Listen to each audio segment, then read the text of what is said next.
கர்த்தருடைய நாமத்துக்கு ஸ்தோத்திரம் உண்டாவதாக. நீங்கள் எதற்கும் பயப்பட வேண்டாம். வல்லமையுள்ள பராக்கிரமசாலியாக தேவன் நம் அருகில் இருக்கிறபடியால், நம் பக்கத்தில் இருக்கிறபடியால் நாம் எதற்கும் பயப்பட தேவையில்லை. வாதை உன் கூடாரத்தை அணுகாது, பொல்லாப்பு உனக்கு நேரிடாது என்று சொல்லியிருக்கிறார்.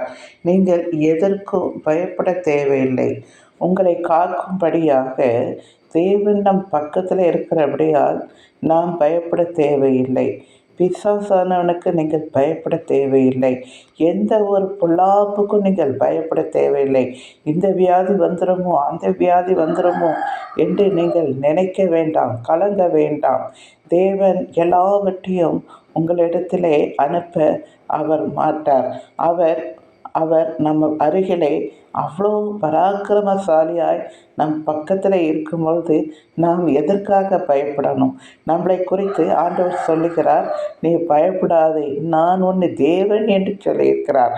அவர் தேவன் நம் பக்கத்தில் இருக்கும்போது நமக்கு எந்த பயமும் வரக்கூடாது.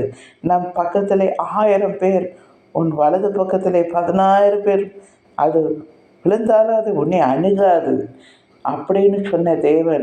அதனால் இரவில் உண்டாகும் பயங்கரத்துக்கு, பகலில் பறக்கும் அம்புக்கும், இருளில் நடமாடும் கொள்ளை நோய்க்கும், மத்தியானத்தில் பாலாக்கும் சங்காரத்துக்கும் பயப்படாது இருப்பாயாக என்று அவ்வளோ அழகாக தேவன் ஒவ்வொரு வசனத்தை கொண்டு நம்மளை எவ்வளவாய் வழிநடத்துகிறார். அந்த வசனத்தை ஜீவன் உள்ளது, அது உயிர் உள்ளது.